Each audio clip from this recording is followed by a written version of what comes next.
ఇప్పుడు wings of fire అని చెప్పి అబ్దుల్ కలాం గారి ఒక బుక్ ఉంటుంది, అట్లాంటివి చదివారా? మీ స్కూల్స్ లో ఉన్నాయి లైబ్రరీస్?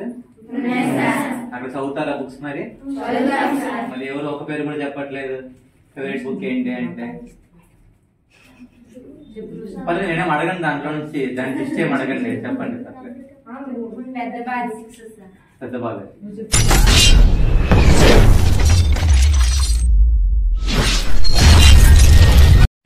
హాయ్ అండి, అందరికీ నమస్తే. ఈరోజు సీతంపేట గ్రంథాలయాల వారోత్సవాల సందర్భంగా నిర్వహించిన వ్యాసరచన, డ్రాయింగ్, ముగ్గుల పోటీలు గెలుపొందిన విద్యార్థులకు బహుమతులు బహుకరించడానికి పిఓ గారు విచ్చేసి ఉన్నారు.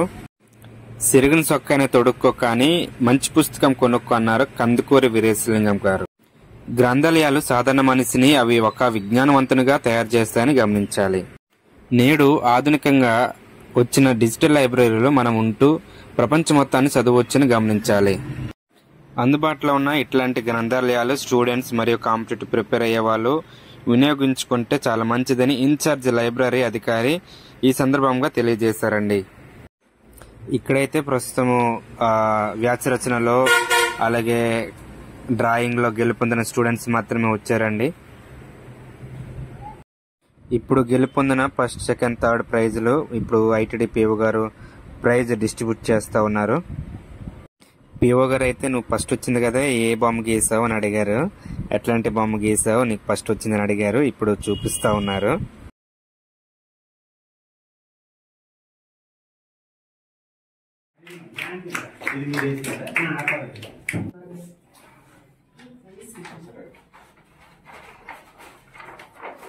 చిత్రలేఖనం థర్డ్ ప్లేస్ ఎం సుమా, కేజీబీ సెకండ్ ప్లేస్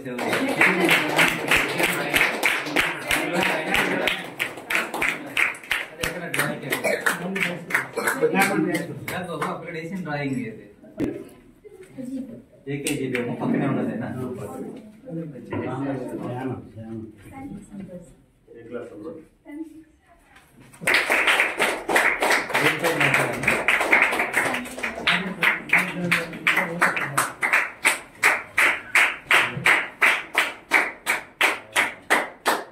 అలాగే సెకండ్ ప్లేస్ మేఘనా ప్రియ, జిఎపి స్కూల్.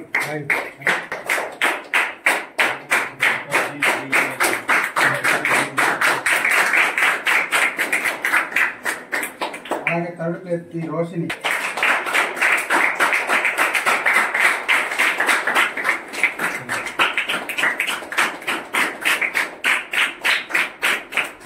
అలాగే ముగ్గురు పోటీలో ఎం శ్రీవల్లి, కేజీబీ.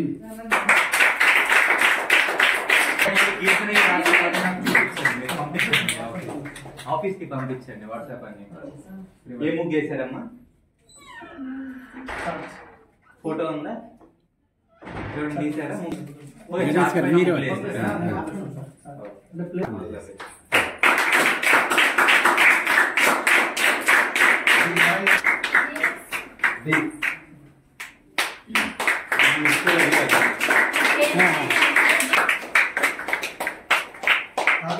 కావ్య, ఆసన పక్షాలు.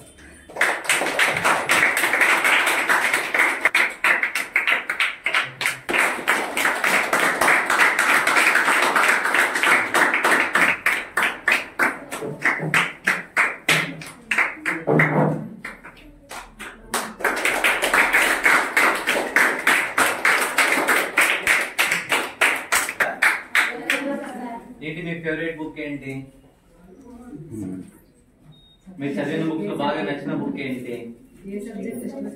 సబ్జెక్ట్ బుక్స్ కాదు, బుక్ చదవడం సబ్జెక్ట్ బుక్స్ కాదు.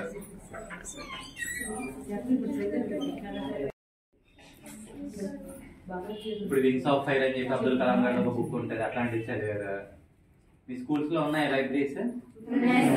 అక్కడ చదువుతారా బుక్స్? మరి మళ్ళీ ఎవరు ఒక పేరు కూడా చెప్పట్లేదు. ఫేవరెట్ బుక్ ఏంటి అంటే పర్లేదు నేనేం అడగండి, దాంట్లో నుంచి దాన్ని లిస్ట్ ఏం అడగండి, చెప్పండి. పెద్ద బాగా రామాయణంలో ఒక సేయింగ్ ఉంటది, ఏంటి అంటే బుక్స్ చదివే వాళ్ళు మల్టిపుల్ లైఫ్స్ బతుకుతారు అని చెప్పి. ఎందుకంటే ఆ బుక్స్ రాసే వాళ్ళు వాళ్ళ జీవితంలో దాని నుంచి వాళ్ళు నేర్చుకున్నవి అవన్నీ వాళ్ళు చదివాము అంటే వాళ్ళ లైఫ్ వాళ్ళ బదులు వాళ్ళతో పాటు మనం కూడా జీవించినట్లే. సో ఆ తప్పులు మనం మళ్ళీ రిపీట్ చేయకుండా వాళ్ళకి ఏవైతే పాజిటివ్స్గా ఉన్నాయో, వాళ్ళకి ఏదైతే సపోర్ట్ చేసాయో అవి మనం తీసుకొని మన లైఫ్లో ఇంప్లిమెంట్ చేసుకోవచ్చు. అందుకే బుక్స్ చదవమంటారు. సో ఫర్ ఎగ్జాంపుల్ ఇప్పుడు ఎక్కడో మనం వరల్డ్ అంతా మనమే సపరేట్గా పోయి టూర్ చేయాల్సిన అవసరం లేదు. ఆ ప్లేస్ గురించి రాసిన బుక్స్ చదివామనుకోండి, మీకు అర్థమైపోతుంది ఎలా ఉంటుంది ఆ ప్లేస్ అని చెప్పి. అంటే సినిమాలు ఉన్నాయి, డాక్యుమెంటరీస్ ఉన్నాయి, వెబ్ సిరీస్లో ఉన్నాయి, అన్నీ ఉన్నాయి. కానీ అవన్నీ ఏంటంటే ప్యాసివ్ ఫామ్. దాంట్లో మనం పెద్ద ఎఫర్ట్ పెట్టాల్సిన అవసరం లేదు. ఊరికే టీవీ ఆన్ చేసుకుంటాము, చూస్తూ ఉంటాము, అది కదులుతూ ఉంటుంది, ఏదో వస్తుంది. కానీ బుక్ అలా కాదు, యాక్టివ్ ఫార్మ్ ఆఫ్ లెర్నింగ్. మనం చదువుతూ ఉంటాము, కొత్త పదాలు వస్తాయి, వాటి మీనింగ్ ఏంటని చెప్పి ఇప్పుడు పెద్దవాళ్ళ శిక్షలో కానీ లేకపోతే డిక్షనరీలో కానీ వెతుకుతారు. సో కొంచెం ఎక్కువ గుర్తుంటుంది చదివితే. సో జస్ట్ మన క్లాస్ రూమ్ బుక్స్కే పరిమితం అవ్వకుండా మిగతా బుక్స్, స్టోరీ బుక్సే కాకుండా ఫిక్షన్, నాన్ ఫిక్షన్ అని సపరేట్ టైప్స్ ఉంటాయి.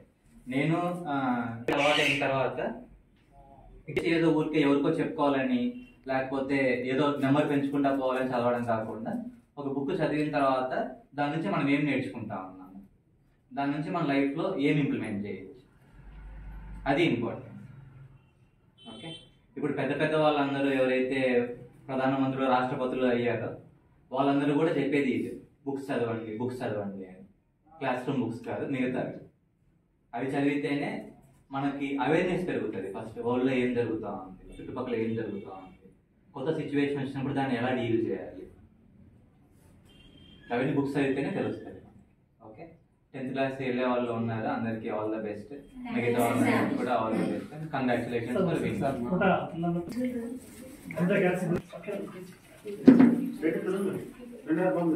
రండి, మీరు కూడా రండి, పర్లేదు. రండి.